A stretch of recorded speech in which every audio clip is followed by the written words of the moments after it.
On behalf of the university, I want to welcome you all and thank you for joining us. UGA established the Charter Lecture in 1988 to honor the high ideals that were expressed in the 1785 Charter for the university at Naval University of Georgia, the birthplace of public higher education in America. Since 1988, we have brought leading voices to the university to share their thoughts of higher education and other topics. In the spring of 2021, we began featuring our Regents Professors, the new ones that were bestowed the title by the former Regents, using the spring Charter Lecture. So today we hear from some of the UGA's most distinguished faculty members, the 2023 Regents Professors, Professors Jillian Timbach, David Mandel, and Michael Turner. Regents Professorship are bestowed by the board of regents of the University System of Georgia and are the highest professional recognition in the state system of higher education. We deliver this spring Charter Lecture today are Regents Professors underscores UGA's firm commitment to the high ideal of our charter. After both three Regent Professors conclude their remarks, we'll have a lot of time for questions and discussions. Questions to our speakers. I invite the audience to use the mic that are in the lecture hall to ask your questions, direct your questions to the three professors. Those who are watching on the Zoom through the live stream, please direct your questions through the Q&A feature of our live stream. We'll try to get your questions answered as well. So we're particularly pleased that President Morgan is able to join us this afternoon. President Morgan is a 1980 graduate of the UGA School of Law and the first UGA alumnus to be named president of the university in more than 45 years. He's also the next professor of legal studies at the Berry College of Business. This is President Morgan's 10th year at the university as a president. I would say in the last decade has been truly transformational in terms of educational innovation, research expansion, and then innovation and our contribution to the same. President Morgan.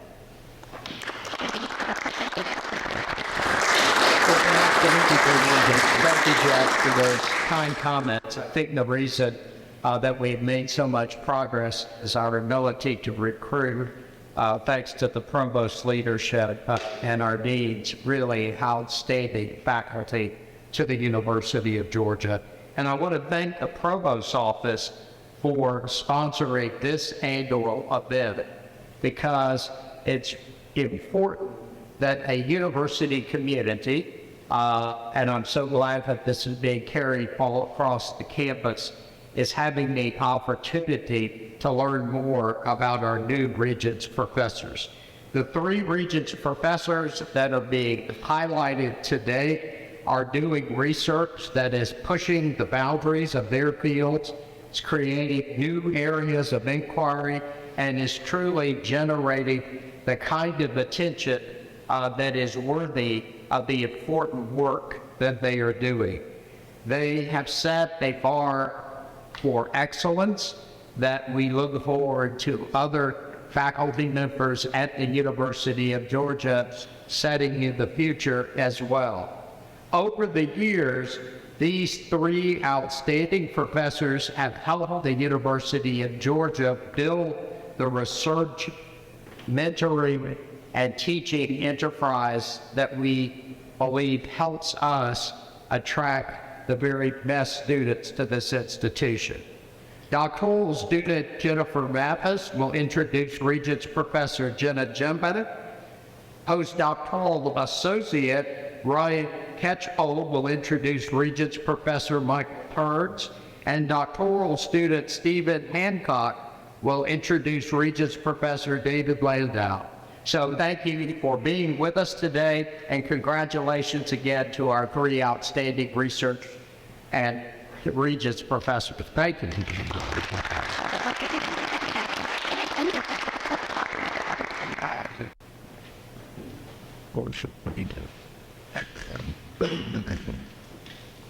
Good afternoon, everyone.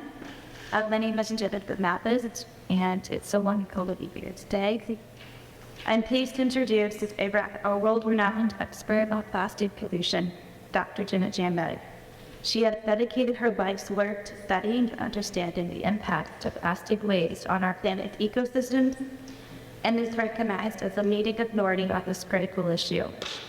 Her research has shed light on the devastating effects of global plastic usage on marine environments, and her groundbreaking work has helped to inspire a global movement to reduce plastic waste and usage and promote more sustainable practices. I'm a PhD candidate at the College of Engineering working under Dr. Jambek.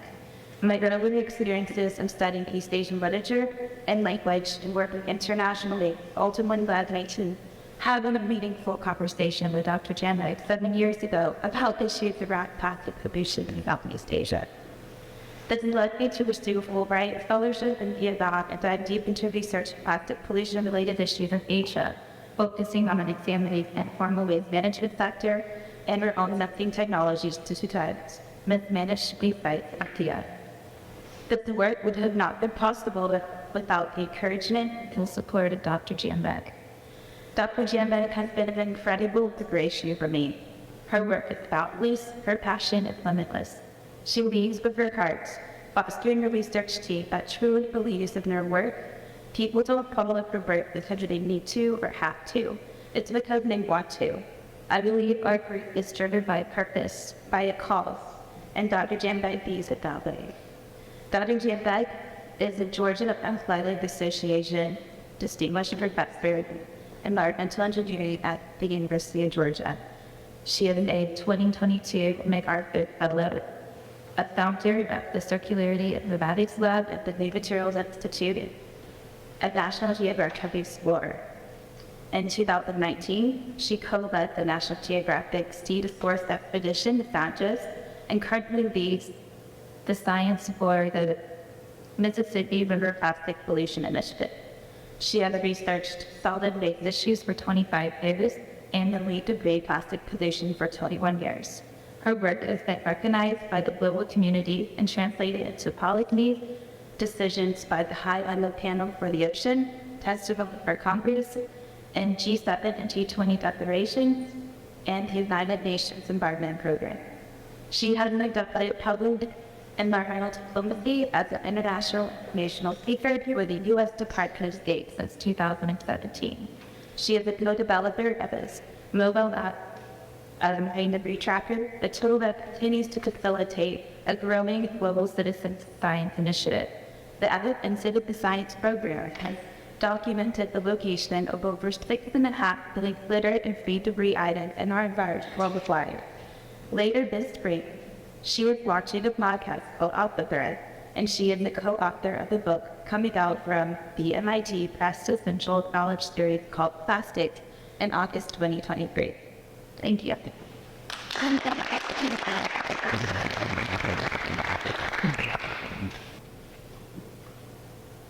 Good afternoon. It is my pleasure to introduce today my boss, my mentor, and my brain, Professor Michael Turner. Professor Turner completed his PhD at Penn State before pursuing postdoctoral research at the University of Wisconsin. Shortly thereafter, in 1995, Professor Turner walked through the arches and became a Bulldog for life, joining the Department of Biochemistry and Molecular Biology here at UGA as assistant professor. During almost 3 decades of research here at UGA, Professor Turner has felt an exciting career, publishing 100 scientific articles on all facets of RNA biology, from his work of human telomeres to RNA trafficking within the cell, to what is now the main focus of his lab, CRISPR biology.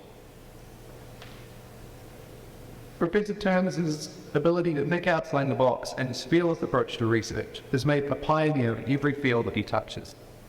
His current work in CRISPR biology was instrumental in understanding the mechanics of what is now one of the most exciting technologies in genetics. I'm sure he'll explain more in his lecture soon. Professor Turner's groundbreaking research has been recognized internationally, with invitations to speak at 135 different institutions and conferences around the world, as well as being recognized here in the US, having been awarded close to $13 billion in external research grants. He is currently the recipient of a $3 million grant from the NIH Emira Outstanding Innovator. While all these accolades and achievements are impressive, the reason I'm here to speak to you and introduce Dr. Turner rather than someone in a suit and probably do a much better job to me is because he is my mentor as a postdoc at his lab. Dr. Turner taught me to the UGA at a time when I was kind of disheartened by a career in academia and science more generally. And I can honestly say that working together with him over the last 3 years and the team of students that we've recruited together has restored my love for science. I can only hope that one day I can vary this mentorship and foster the careers of other young up-and-coming scientists. Obviously, it hasn't been just me that benefited from Professor Turner's mentorship. He's guided 25 students through their PhDs, 4 master's students, as well as mentoring 86 undergraduate researchers. All of them have gone on to illustrious careers, ranging from academic faculty to CEO of the scientific industry to the director of research at Cancer Institute.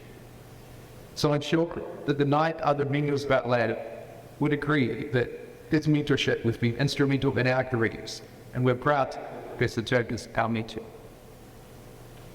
We're also very proud to see that his research has been recognized with this prestigious Regents Professor title. And with that, I'll end my introduction, introducing my boss, my mentor, and my friend, Professor Turner.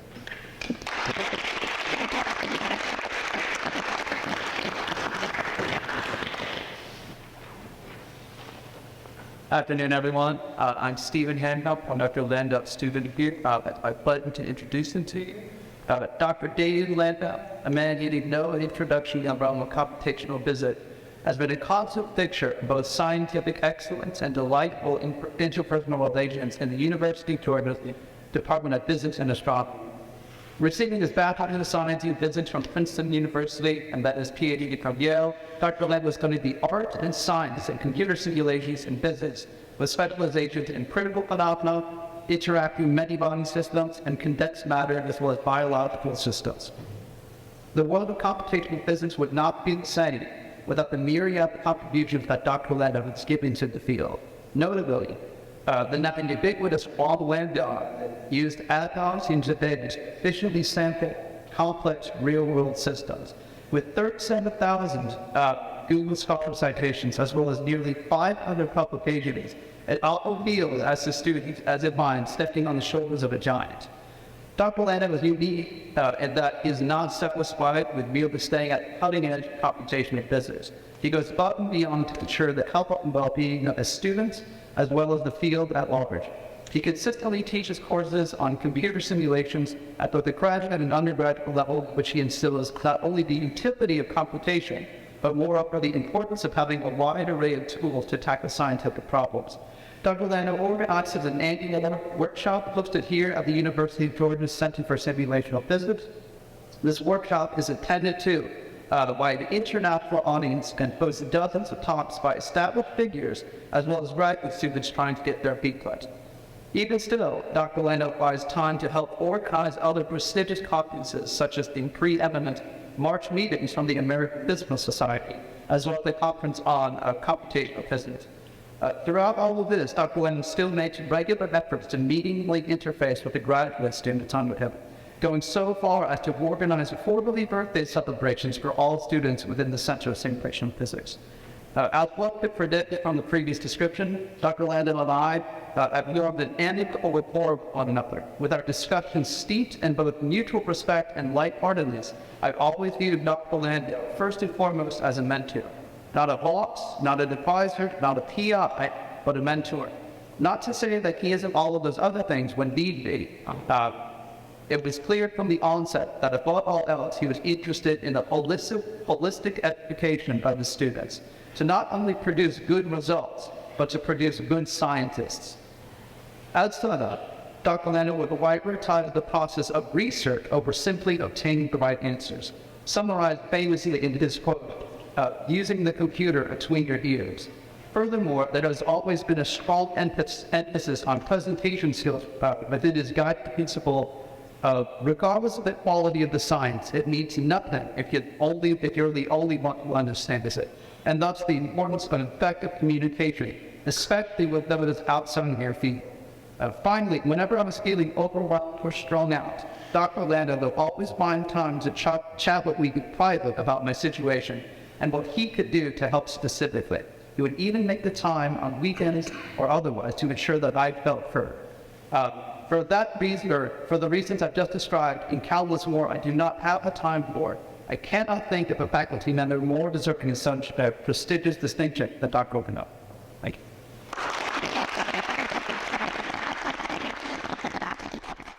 Good afternoon. First of all, I'd like to thank the President and Provost for their support and for hosting this event.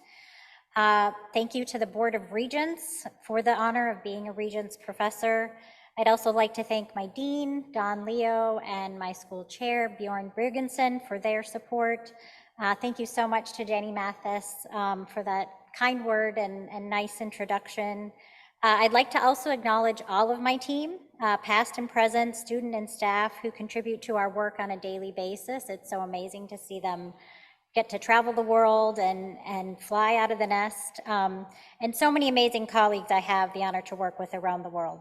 I'd also like to thank the incredible people around the world, many who work daily in managing our solid waste without recognition and without often respect for what they do every day, and for letting me be a part of their life, even for a short time. They inspire my work daily. And last but not least, my family. One of my favorite expedition teams ever. My husband and I met while we were conducting research at a landfill in Florida, and we have 2 sons. So this is a slide from our work that some of you may have seen before. It helps to give some context on why I study waste and plastic pollution, which really starts at the production of this material. While we often think about the usefulness of plastic, the societal change that we have seen from plastics has really come at the expense of people who live near production facilities. Traditional plastics come from oil and gas, with facilities concentrated in the area known as Cancer Alley in Louisiana, from New Orleans to Baton Rouge, where I was able to meet with community members. And then you can't help but notice all the refineries as you travel up the Mississippi River, where we did for work. I was just at a global treaty summit in Washington, D.C. yesterday, where the environmental justice aspect of production is finally moving to the forefront of this discussion at higher levels. But these communities have been fighting the industry for years. While plastics were invented in the early 1900s, we didn't start recording production until 1950, and that year we produced 2 million metric tons of plastic. By 2015, a cumulative 8.3 billion metric tons had been produced, a number impossible to imagine, even when you convert it to 80 million blue whales. And about 40% of plastics are used for single use and packaging items, so that means that the majority of it has already become waste. 6 million metric tons, and because there's so much variety in plastics, it can be so many different polymers, additives, any color, shape, size, soft, rigid, film. It's very challenging to recapture and recycle. So globally, less than 10% has been recycled. Nationally, we recycle between 5 and 6%. So that means that nearly 80% of what we produce has either ended up in landfills or the open environment. So that led to work I did in 2015 as a part of an international working group at NCEAS, where we estimated the quantity of plastic entering the environment at 8 million metric tons a year. It's now upwards of 11 million metric tons per year, which is equal to more than a dump truck of plastic entering the ocean every minute. To say this paper changed my career would be quite an understatement. When publishing it, I knew it would be significant since this quantity was not calculated before, but I could not imagine the magnitude of the impact of this work. It, along with other papers published at the time, like the pink circles you see here, which quantified the amount of plastic floating on the ocean surfaces, which is only 3 to 5% of what we estimate is going in every year, which begs the question, where is the missing plastic? It further established the science in this space and catalyzed global discussions on plastics that are still going on today. So one of the issues that came up in 2015 when we published our paper was that while we looked at plastic waste generated in countries, we could not look at exports and imports of waste. And so that became an entire research project itself that my former PhD student, Amy Brooks, was able to tackle. We found that 50% of plastics intended for recycling globally and 50% of what was meant for recycling from the US were all going to China. That was the manufacturing hub of the world. And the majority was coming from higher income countries to lower income countries. And the shipments were often full of unusable materials. And China instituted import restrictions in 2017 that basically became an import ban. This was felt across the world as recycling markets that relied on this export struggled. And some of the reverberations are still felt today.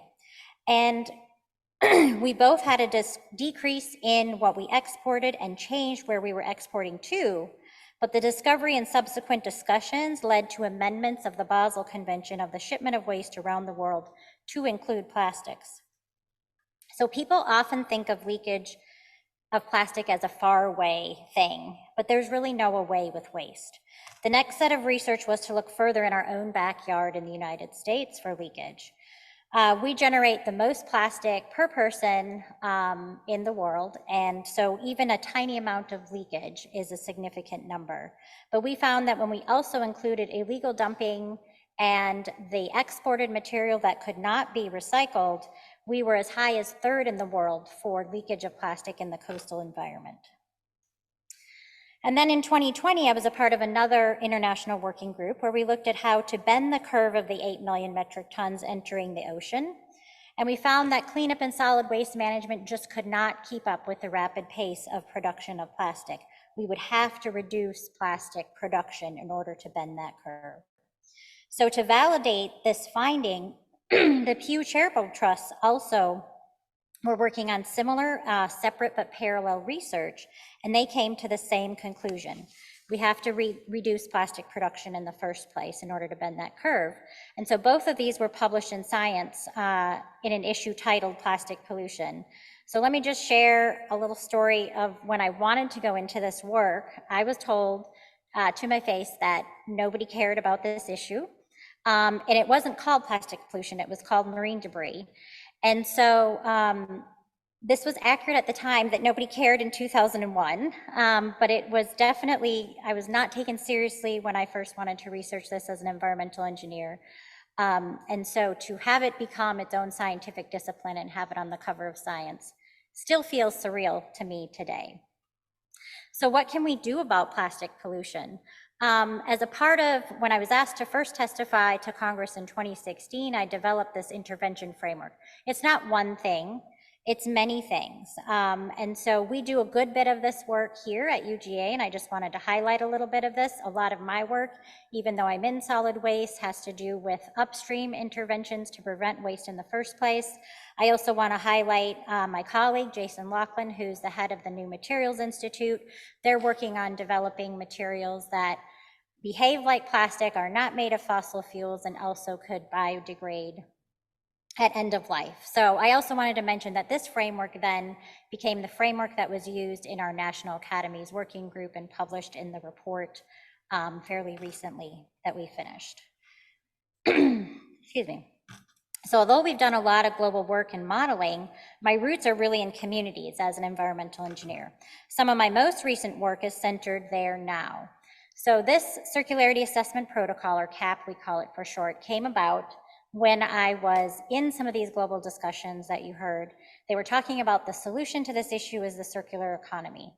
And I didn't know exactly what that was, but I thought, as I traveled the world with the State Department, I would interface with the communities, and they would say, okay, great, Jenna, now we know about this issue, what should we do about it? And I said, well, I've only been here 24, 48 hours. You are the expert of your community. You hold a lot of knowledge, but what kind of information could we collect that could inform your decision making? And that formed this CAP. I don't have time to go into a lot of detail of this, but it provides information for communities, for policy and decision making, and we've worked collaboratively in 37 cities in 10 countries around the world. Really what we want to do is create a larger systems change from the ground up where these communities feel the power of this data. and also facilitate knowledge and experience sharing across that community. So some of this work was then applied when I was co-leading the National Geographic Sea to Source Ganges expedition. This is the first female-led expedition from National Geographic. This was 2018 to 2020. It was an epic 5 months in India and Bangladesh, living and working along the river, traveling the over 2,000 kilometer length of the river twice. It was such an amazing interdisciplinary team from 5 different countries and partners leading in their respective countries. And we've published 5 papers. There's more in review and more under preparation, but along with that, open source methods that are free for people to use, but really we also accelerated and supported early career scientific work with this expedition. Our primary tool for data collection in all our work is a mobile app that hopefully many of you have heard of, since it was developed right here at UGA with my colleague in computer systems engineering, Kyle Johnson, now nearly 12 years, almost exactly 12 years ago. And I remember because it was publicly released the same month that my youngest son was born. So all of the data in Debris Tracker is open, free, and accessible to everyone, which is something that's really been important to us since we created it. And now, thanks to our sponsors and partners, it helps keep it that way. This is really just the little app that could. It's continued to grow over the years, and there now, and I just checked this morning, Jenny, the statistic is old already. We hit 7 million data points this morning that people have logged all over the world. So because of my experience on the Ganges and in citizen science-based work, my team and I were asked to create the citizen science data collection framework for the Mississippi River Plastic Pollution Initiative. This initiative was a partnership with the Mississippi River Cities and Towns Initiative. This is a coalition of 103 mayors along the Mississippi River and the United Nations Environment Program North America. We designed a way for community members to collect data that the mayors could use as a baseline in their community and in the basin. This was all done during the pandemic. We had over 30,000 football fields of data of area scientifically surveyed, over 136,000 items giving mayors and communities information they need to include in planning documents, obtain grants and request funding for infrastructure. One of the mayors is speaking at the summit that I was just at yesterday. She's speaking today. So, and finally, I want to just talk a little bit about some of our newest work. I spoke at the front of the talk about environmental justice aspects and plastic pollution at the beginning. But because of our Mississippi River work, we were also asked to work in the Ohio River Basin, where gases created growth in petrochemical production. We were looking at leakage of plastics on the ground in cities along the river, including a high burden on underserved communities already burdened with more pollution than others. And then I wanted to explore people's access to alternatives. Community members can only operate in systems we're given. So when we tell people to just choose less plastic, that may seem easy to some, but it's really both a luxury and privilege to many around the world. We're exploring if people limited to shopping at only dollar-type stores have an extra plastic waste burden. So I'm happy to be collaborating with one of my newest faculty colleagues, Christina Fuller, who specializes in environmental justice on that work. Another thing I'm excited to announce, after nearly 20 years in academia, I got my first NSF grant as a PI.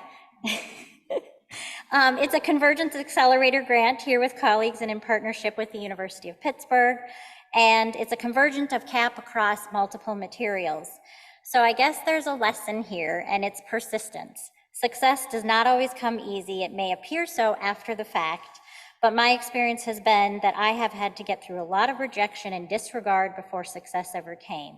But what I can say is that I never tried to change for others. I just kept doing what I thought would make a difference, and success eventually followed.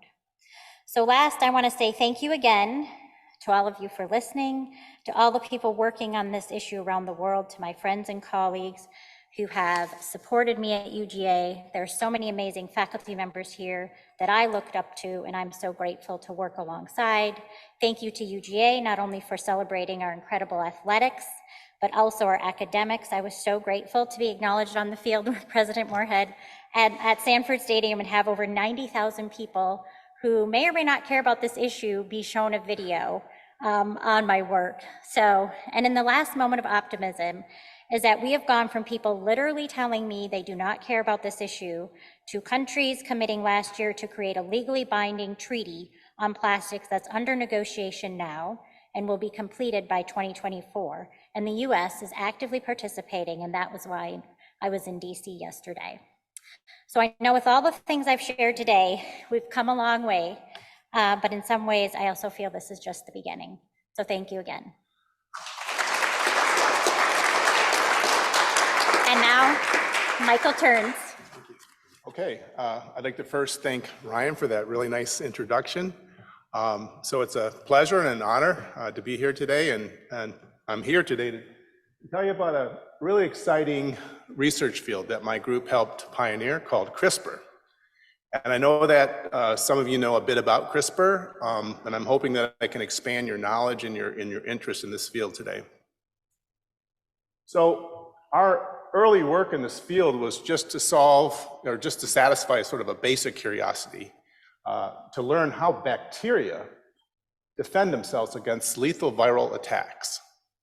So, I was aware that a global viral pandemic has been raging for hundreds of millions of years, and that bacteria are preyed upon by viruses in essentially every environment on this planet. And yet we didn't know all the different ways that these bacteria use to fend off these viral predators. So as I'll show you, the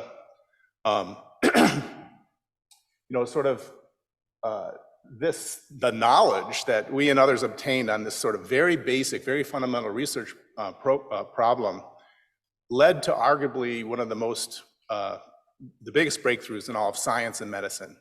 So CRISPR research has led to our ability to precisely alter the sequences of DNA. So we now are capable of editing genes and actually rewriting the code of life itself. So the essence of my talk today is that I'm going to show you how bacteria taught us how to perform DNA surgery to change our lives forever.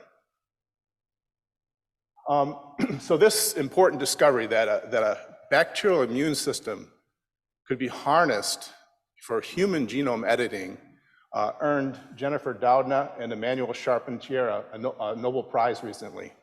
And this was notable not only because of the importance of this discovery, but also this is the first time that this prestigious award was awarded to 2 female scientists. So it was about 15 years ago when my group decided to tackle this very basic problem of how do bacteria protect themselves from deadly viruses. So what you're looking at here is a single bacterial cell being infected by multiple viruses. And in this case, the viruses kill the host cell as sort of part of when they reproduce themselves. So we and others have learned that rare bacterial cells in a population will actually survive this brutal attack by viruses. And more interestingly, the bacteria that survive are then resistant to further infections by that same virus. So this captured our attention, and we were naturally curious to understand mechanistically how do bacteria achieve immunity against a virus that it's never encountered before. And from this sort of humble beginning, this really basic research problem, suddenly this took the world by storm when it was recognized that these bacterial immune systems that we were studying, these CRISPR systems, could be co-opted as very powerful and precise genome editing tools that function in basically any cell or any organism, including humans, to provide game-changing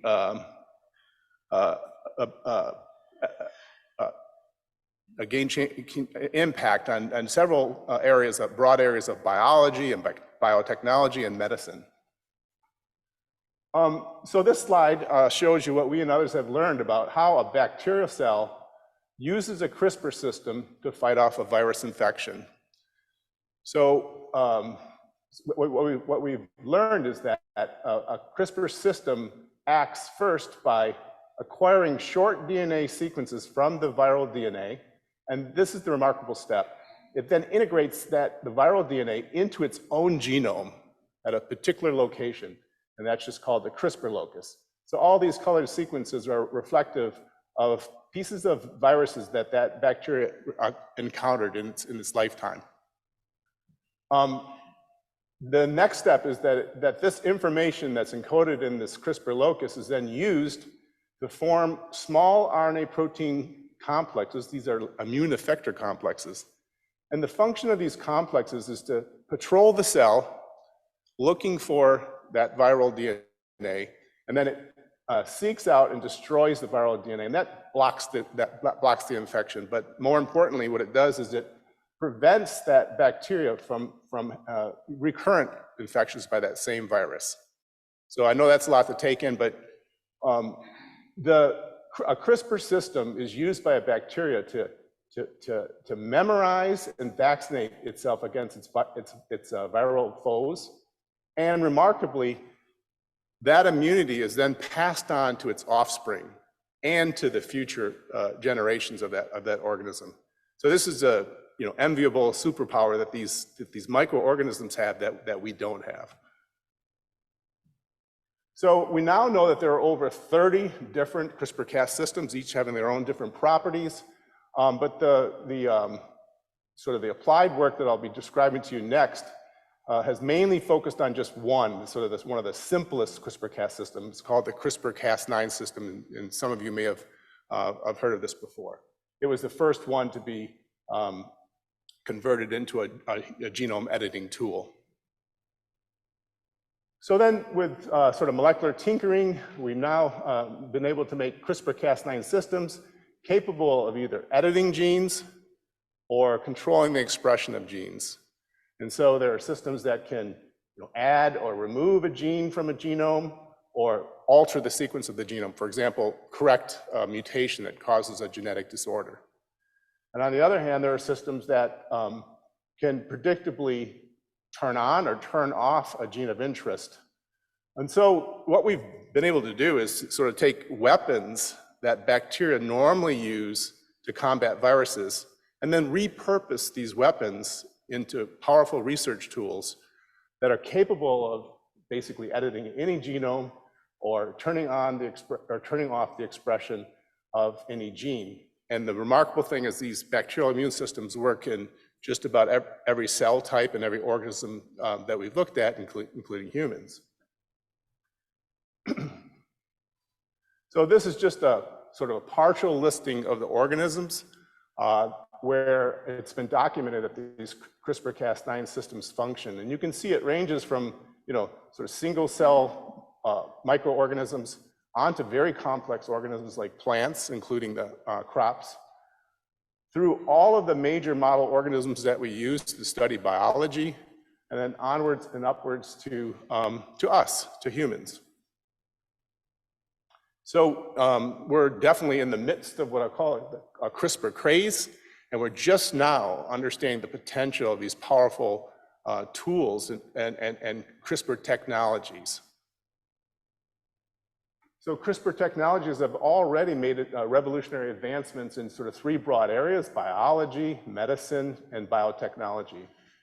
So in the realm of biological applications, these CRISPR tools are being implemented to interrogate the function of genes and nearly every aspect of biology.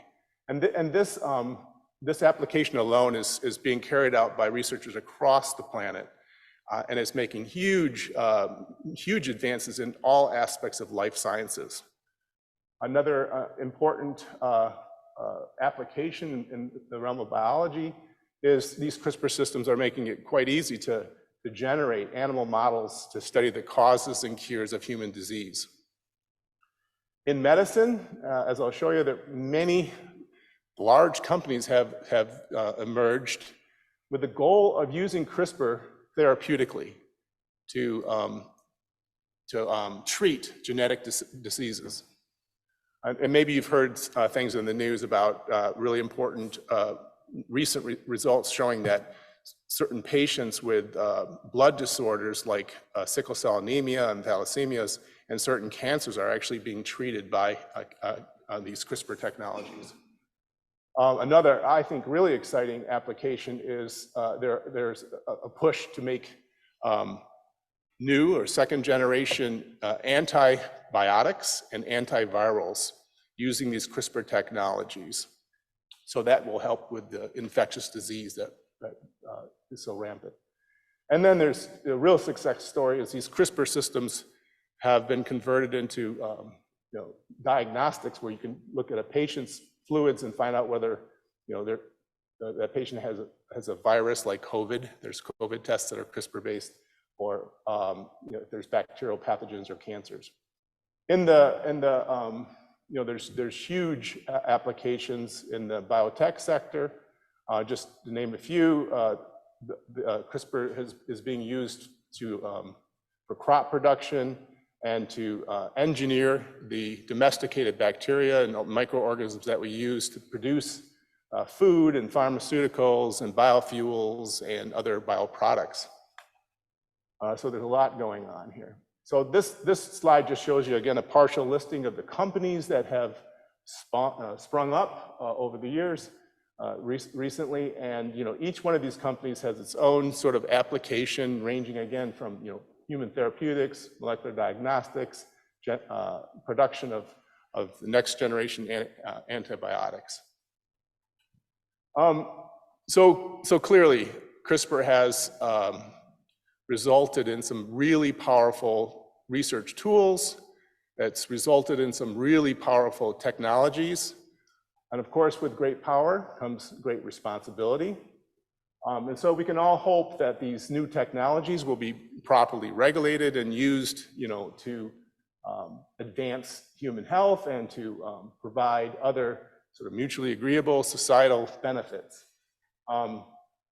But of course, it's not hard to imagine how these same technologies could be used in ways that perhaps are not in our best interest or even harmful.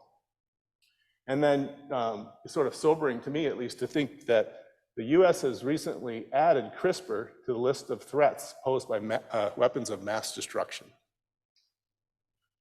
And so, we're at the stage now, where society has to consider, what should and shouldn't we do with these powerful technologies? And I can just tell you that there's a lot of really important, positive applications that we could only dream about before that we can now do because of CRISPR. So it's a really positive force. But still, I just want to raise the thought-provoking situation where we might have to think about which applications should we maybe shelve or maybe never pursue. And then along that line, I just want to sort of end with this one example here. I'll never forget it. In November of 2018, this Chinese scientist, Dr. He Jiankui, posted a YouTube video to announce to the world that he had used CRISPR technology in a human embryo to edit a human. Okay, so his rationale that it was going to add a gene that would make the babies resistant to HIV infection. Not necessary. But I just want you to know that right now there has been a world moratorium against editing reproductive cells or embryos. So that this is off limits, and nobody should be doing this. But it happened, and this resulted in a set of twins, or a set of twins, yeah. And their names are Lulu and Nana, and they're this was an illegal and unapproved procedure. But they're the first documented edited humans. So we now know that it's possible, and I would argue quite straightforward, to heritably edit the germline of humans in a manner that can has the potential to shape the evolution of our species. And so an important debate has ensued. Should we be doing heritable genome editing? On one hand, for example, to help so many people who get born with genetic disorders like cancers and cystic fibrosis and on and on. But again, it's not legal right now. Okay, so I just want to end. I mean, if you took anything away from this presentation, I hope it's that I highlighted for you the importance of doing basic research. Okay, and so fundamental basic research, that's where in the past and in the future, that's where most of the biggest discoveries are being made, and oftentimes that's what doesn't get funded. I also want to end with some thank yous. Okay, so I've made the University of Georgia my professional home for the last 28 years, and I really have appreciated all the support that I've received from so many at this university, including the upper administration, to the chairs of the 3 different departments that I'm a member of, to my many close faculty colleagues. But I'm most grateful to the current and the former research members of my group. So you know, I've had it's the sort of the it's their creativity and it's their hard work that's sort of made the difference, and you know, our shared successes. Okay, it's the reason why main reason why I'm up here receiving this special recognition, and it's the reason why it's always interesting to go to work and often fun too. Okay, so I also want to thank my wife Michelle, who's with us today. I want to thank my children, Ray and Carl. I want to thank my personal friends, some I see out there today. So it's their love and their friendship and their support means a lot to me. I'd like to thank the provost and Will and the staff for putting on this lectureship today. And I thank you for your time and attention. I look forward to any questions you might have for me in the Q&A session later on. Thank you.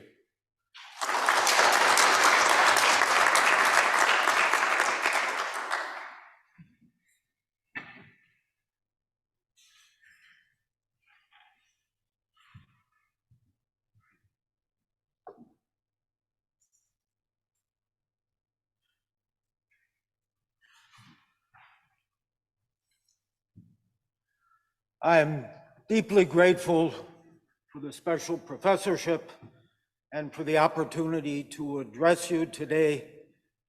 Thank you, President Moorhead. Thank you, Provost Hu. I know from my family and friends that simulational physics is not a subject with which everyone is familiar.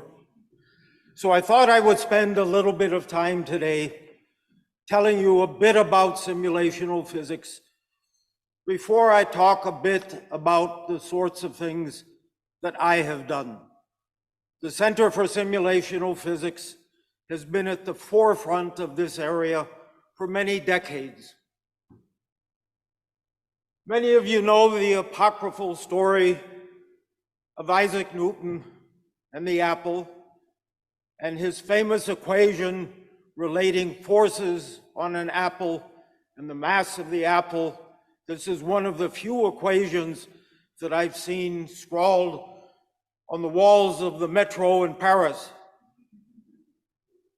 Well, if we can ignore relativity and quantum mechanics, which we can for an apple, we know how to solve this problem exactly. So what do we still have work to do? The problem is that all interesting problems in nature don't involve a single object. They involve many objects, all of which interact together. Here's one simple example that affects all of us. This is a globular protein which is collapsed because of the interactions between all of the atoms. And there may be hundreds of thousands of equations that we would have to write down, all of which are nothing but F equals ma. But the solution is non-trivial because there are so many equations. All of the atoms experience forces due to all of the others, and everything is moving. So the forces are constantly changing. We put this on a computer. We determine the forces and accelerations at a single time, and then we advance time by a very small time increment, a femtosecond. That's 14 zeros to the right of a decimal point before we get to the 1. That's a very small time increment, but the forces have changed during that time increment. So we compute new forces and new motion, and we keep going forward in time, step by step.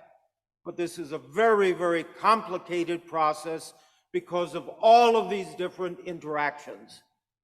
This process is called molecular dynamics, and it is a type of computer simulation that applies to many different types of interacting systems. But let's look at another very modern example, nuclear fission. Uranium-235, that's the isotope of uranium that undergoes fission,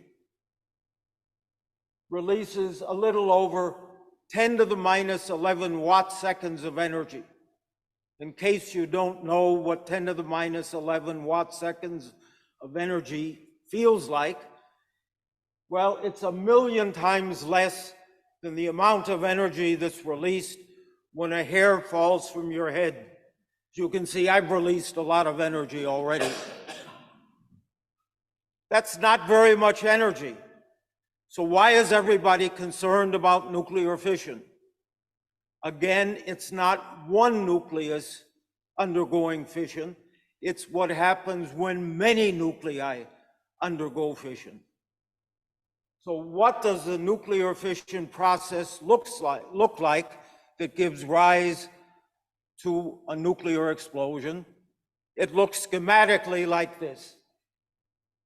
You have one neutron that's released and encounters a U-235 nucleus. It splits the nucleus, which releases energy, and 3 more neutrons. These neutrons move off in random directions, and they randomly strike 3 other U-235 nuclei. They fission, release energy, release 3 more neutrons. All of this happens very, very quickly. You get a huge amount of energy released and a lot of neutrons. This happens quickly, you get an explosion. That's either a problem or the reward if you want the bomb. But what really happens, what I showed you a second ago was theory. In reality, you don't have a complete sample with only the 235 uranium nuclei. Most of the sample has uranium-238, and those nuclei don't undergo fission. So some of the neutrons hit U-238, and nothing interesting happens. A real sample is not infinite. It has a surface. So some of the neutrons wind up leaving the sample, and nothing interesting happens. If you want a chain reaction to happen and a bomb to result, you have to know something about how big the sample needs to be and what the percentage of U-235 to U-238 needs to be. And this is what John von Neumann and Stanislaw Ulam were doing at Los Alamos in the mid-1940s and trying to figure out what a bomb would look like in terms of the sample. And you wanted to make certain that before it went off, it was safe. But if you put explosive charges around it in the right way, at the right time, the parts would come together and explode. And of course, the corollary to this is if you want a nuclear reactor to produce energy, you want to get energy out, but no explosion. So how should you design it? This is not a problem that you can solve analytically, but you can put it on a computer and simulate the random motion and the random fission. This simulational process is called the Monte Carlo method. How did the name come about? Ulam had an uncle who used to like to go to Monaco to play roulette in the casino at Monte Carlo. And the head of the division, Nicholas Metropolis, decided to name this mathematical sampling process the Monte Carlo method in honor of Ulam's uncle. This is a true story, by the way. It also tells you something about the sense of humor that physicists have. We put this on the computer as well to solve it as a real world problem. And this is just one example of how you look at many of the stochastic processes that actually occur in nature. And many of them are very important and very practical. About 3 decades ago, I chaired a committee for the National Research Council about the future of science with computers that were 100 times faster than what was available then. What might we be able to do? And this was a food chain in time and spatial dimension that we developed for trying to describe what we could do in terms of materials. And I want to describe a bit about what we have done in terms of this roadmap or food chain. Some of the work that I have been involved with involved the search for the Higgs boson, subatomic particles, where we divided space into a 4-dimensional space-time lattice and had interactions between the nodes and put interactions of different types, trying to understand for what kinds of systems we would find the Higgs boson that gives real-world mass to systems. Unfortunately, computers were much too slow at the time, even though the University of Georgia had a controlled data supercomputer that was the 4th fastest in the country. It was still too slow. So we abandoned that project, but went on to study quantum spin chains, a type which later, in fact, won a Nobel Prize in theory. And as a corollary, using different types of quantum particles, we also studied Bose-Einstein condensation using Monte Carlo simulations.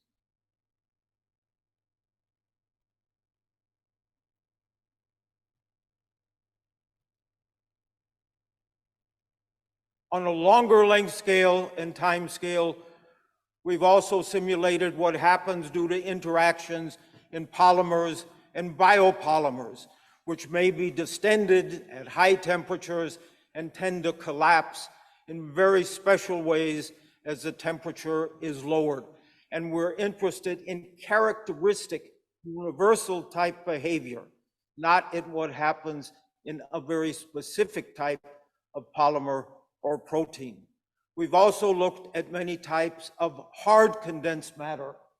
Phase transitions occur in many different types of systems and have special types of universal behavior.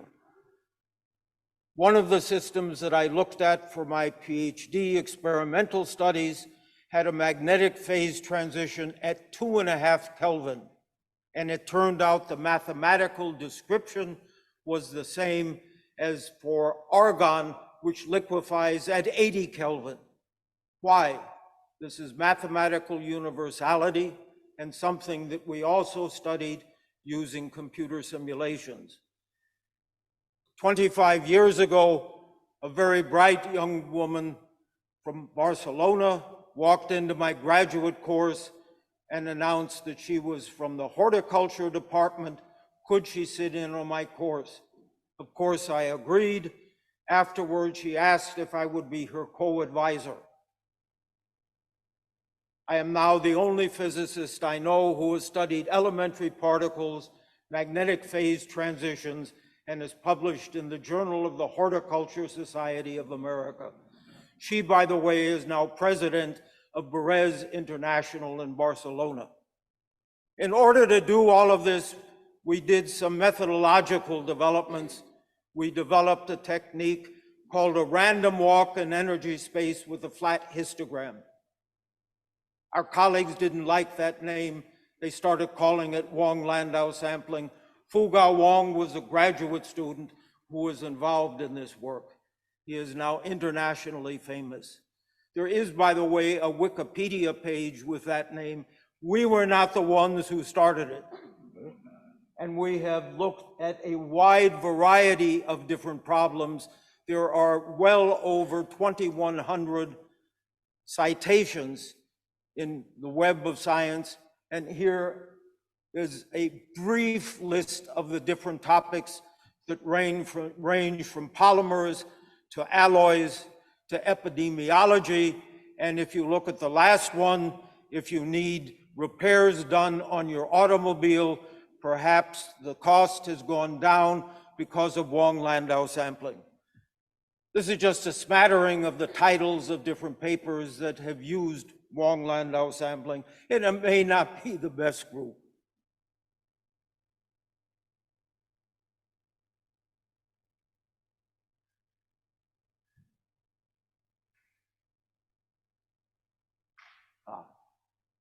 It is important to mention that none of this would have been possible without the collaboration of many dozens of very bright students and colleagues. I learned long ago it was important to work with students and colleagues who were smarter than you are. It gives very good results. So I thank all of you for the work and the pleasure of being able to work with you. So what do I want you to take home from this talk? New science can be discovered on the computer and has been discovered on the computer. We have succeeded in explaining observations and experimental results, and most importantly, a new paradigm has arisen. The scientific method is no longer one-dimensional. It's really two-dimensional. 20 years ago, 2004, in Hangzhou, China, a colleague from Finland who was there at a conference was talking about the Landau triangle. I thought he was referring to a symmetry principle of the famous Russian Jewish physicist Lev Landau. And in fact, he was talking about this figure that I started showing in 1980. So after decades of research and experiment and simulations, I may only be remembered for the rediscovery of the equilateral triangle. With that, I thank you for your attention.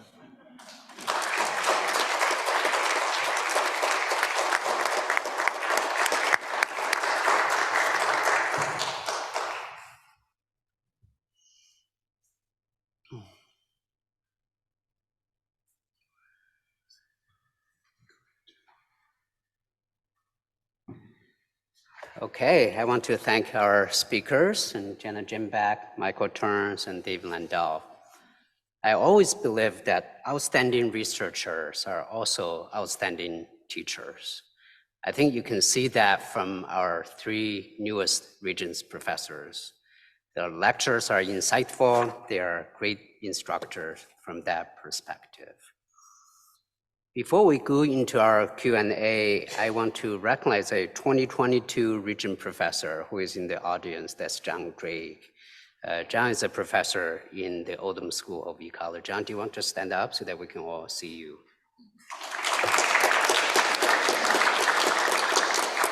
Thank you for joining us. So now we have some time for Q&A. Audience, if you have questions, there are 2 mics, so you can ask your question by standing behind the mic. If we have a lot of people who are asking questions, you can stay and find your queue. It's not a random walk, but I think we have a queue. All right, those who are online, type your questions with the Q&A feature. We'll read the questions.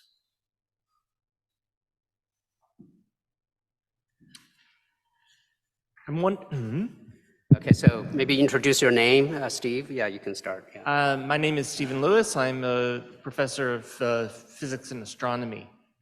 And these were all really very interesting talks on important science. What I'm curious about is whether or not CRISPR technology can be used to edit genes of microorganisms to make them capable of tackling the plastic pollution problem, and can that be simulated on a computer? Okay. Great question. So I think Jana and Michael, you can work together in responding to the question. Well, it's all of us. I think the answer would be yes. No, there already are. I mean, just to your point of there are enzymes. Actually, in my second year design course right now, I have one student group that's growing mushrooms on plastics to biodegrade them. Actually, these are traditional non-biodegradable plastics. And microbes have naturally evolved those around material recovery facilities or where you have a lot of plastic in the environment to start to biodegrade the material. And then, of course, we're putting plastics in the ocean where there's not a lot of carbon, and I'm sure we're forcing evolution of microbes in that environment because the material is there and it hadn't been before. So I'm sure you could pick a gene to do it too. Yeah, I was just going to say that, this actually makes a lot of sense as a solution to getting rid of polymers and plastics in the ocean to use microbes. There'll be challenges, but in the laboratory, finding microbes that could do this much more efficiently than other methods that are being used, physical methods or whatever. I hope that this is going on. I have not heard about it, at the conferences that I've been to. So microbes are being, CRISPR is being used to make microbes, to understand which microbes can do all these different reactions. And this would be a very important one to turn CRISPR and to turn different microbes on. As long as we kept it contained. Or I don't know, we want to put them all in the wild. Or have it experiment. in an organism that's naturally present throughout the ocean. Okay, so it doesn't impact. That's a good point. So maybe you want to add? Because they said simulated on your computer. I was going to say this is an ideal problem for simulation. Yes. Okay, he answered the question I was going to ask. Can simulation play a role in using CRISPR to solve the plastic pollution problem? So thank you. Other questions?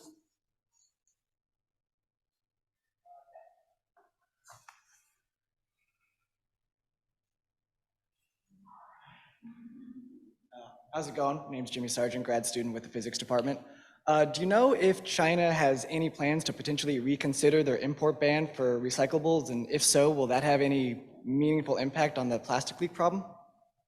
That's a good question. I don't have firsthand knowledge, but my guess is probably no, because part of the reason for putting that ban or the restriction, it was such a tight restriction, it basically made it a ban, was so that they could develop internal domestic infrastructure, so they would start to pull the materials there as opposed to importing.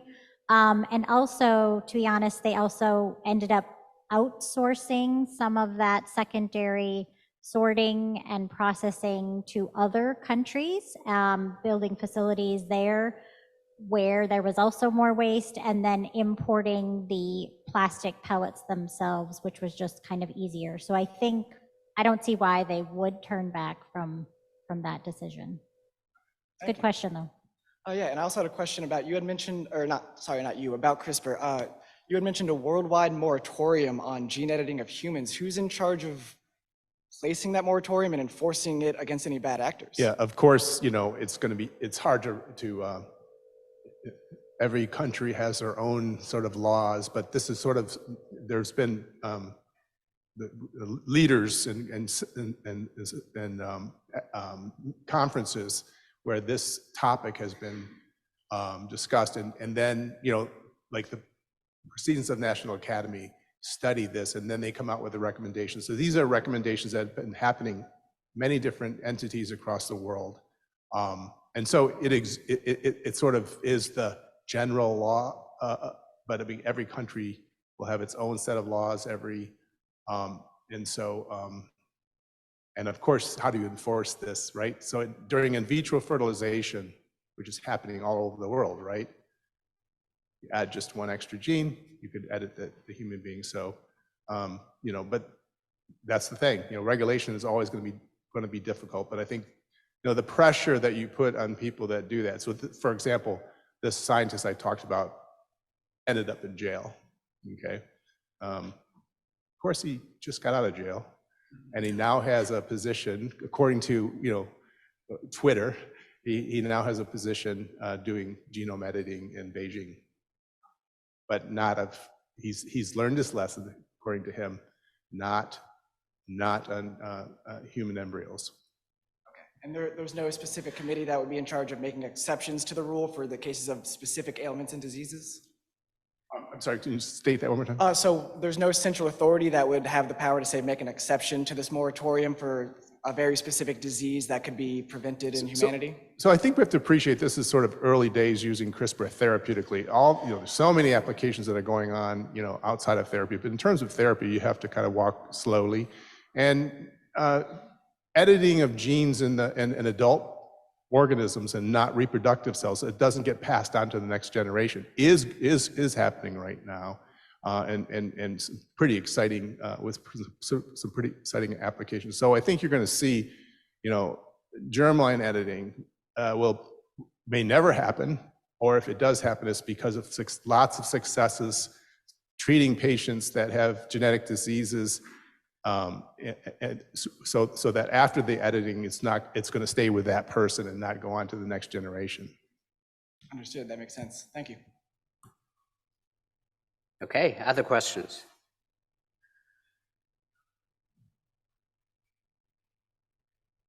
Any question from our online audience?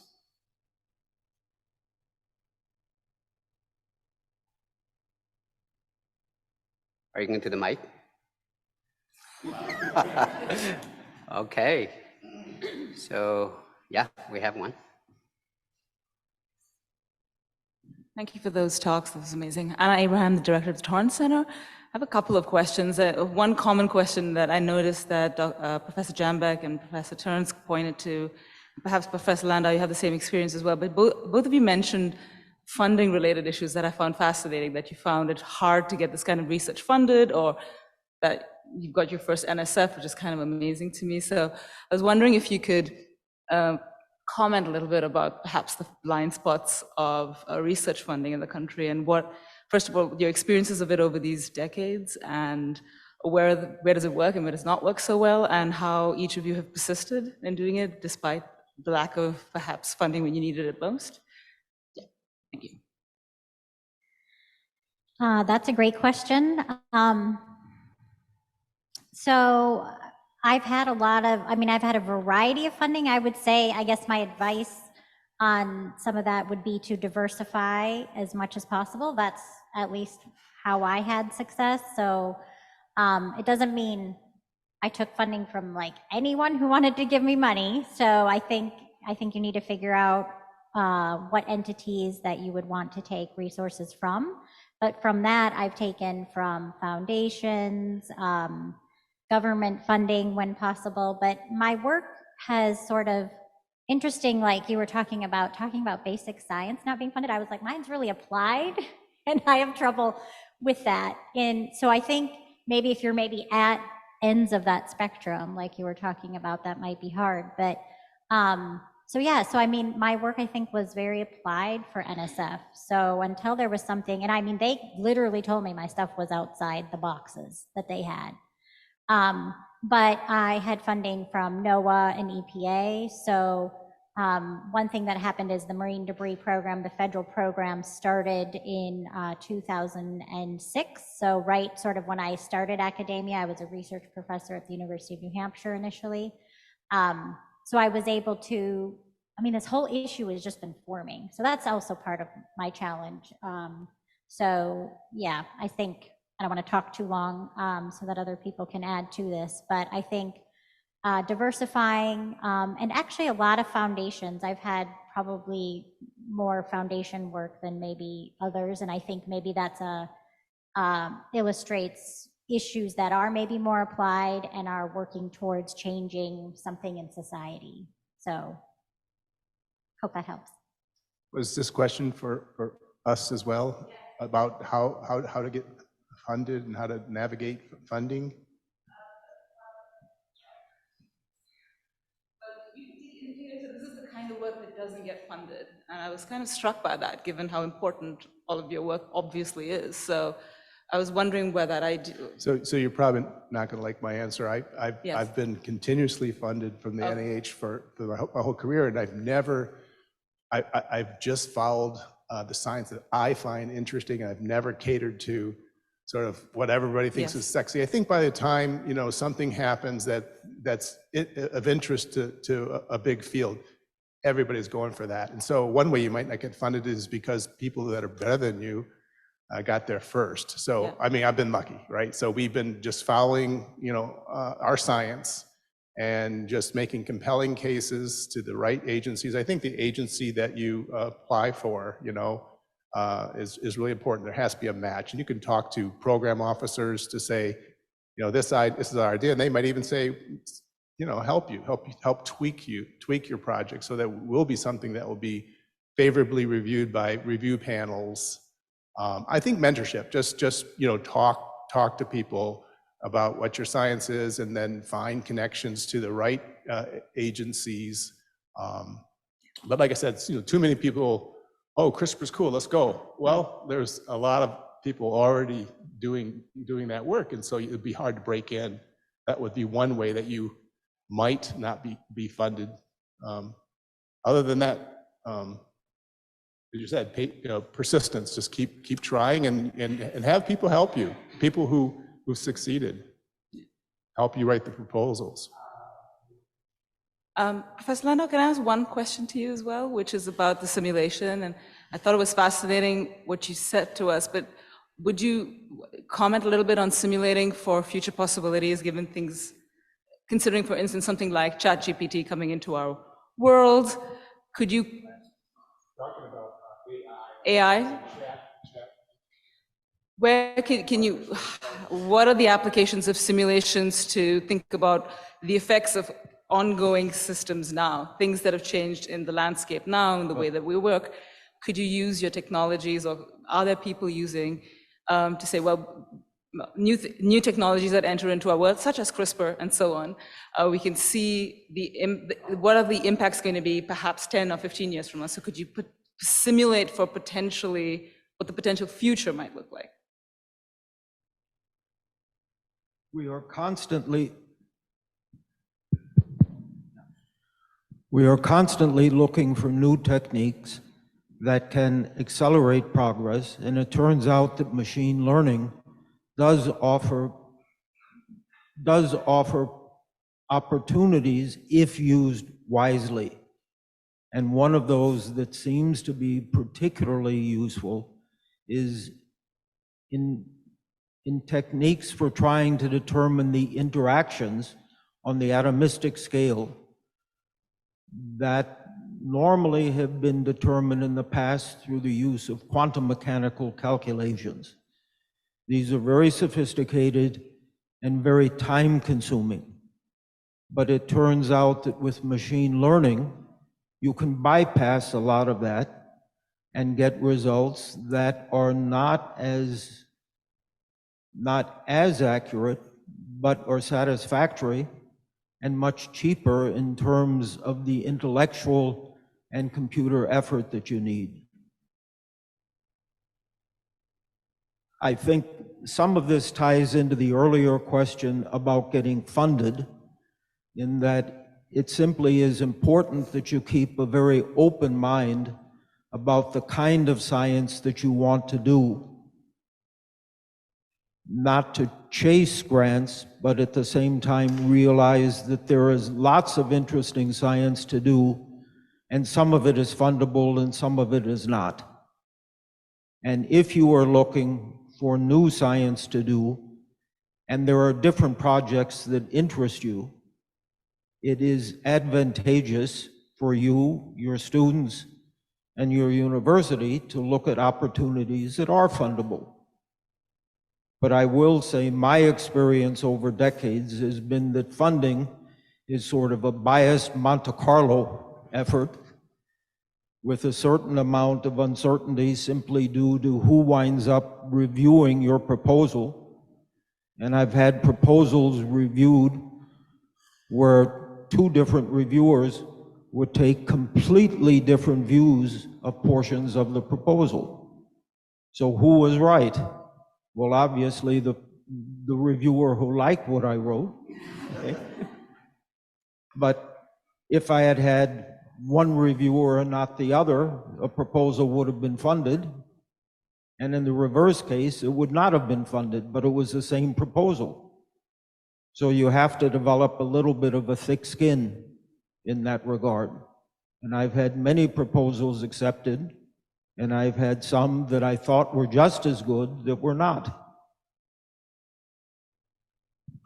Right, I just want to say that machine learning or AI is affecting everybody. And in my area, it's been used very effectively to predict the three-dimensional fold of proteins in a way that we've never had before. And so everybody is gaining information that normally would have took years of experiments. Now you have at least these models, and so much insight's coming from this. It's just, now you can just take a gene that you don't know about and fold the protein and get sometimes very realistic outputs, and it's just helping advance all sorts of areas in life sciences. Okay, thank you for that timely question. Of course, UGA has a lot of interest in AI, machine learning for research, for teaching, and so on.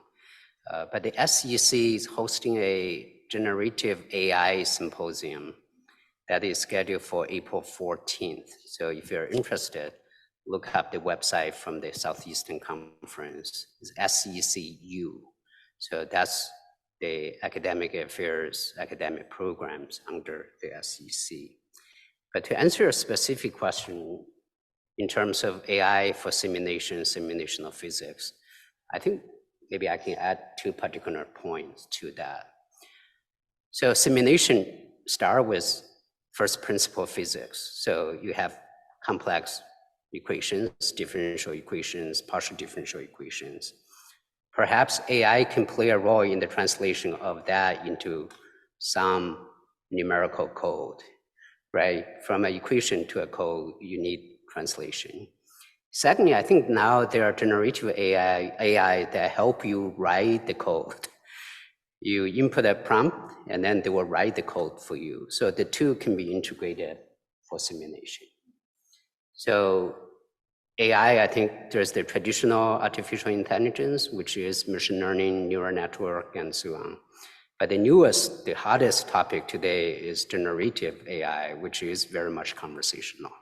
So I think that has a role in terms of code generation, writing the codes for you, and so on. So listen or participate in the SEC AI seminar and all that. I think we will be doing a lot more in terms of at the university in promoting AI for teaching, learning, and research as well. So I think we have come to the end of our time for this charter lecture. I want to thank all of you, those who are in the room and those who join online, for joining us. We greatly appreciate you for you being here to listen to our Regents speakers, Regents Professors.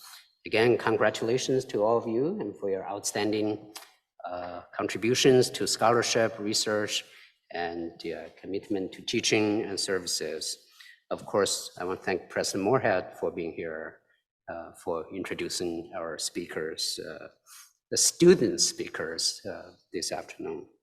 So I look forward to having many of you next year as we introduce our next 2 or 3 Regents Professors in 2024. So enjoy your afternoon and have a great day. Thanks again.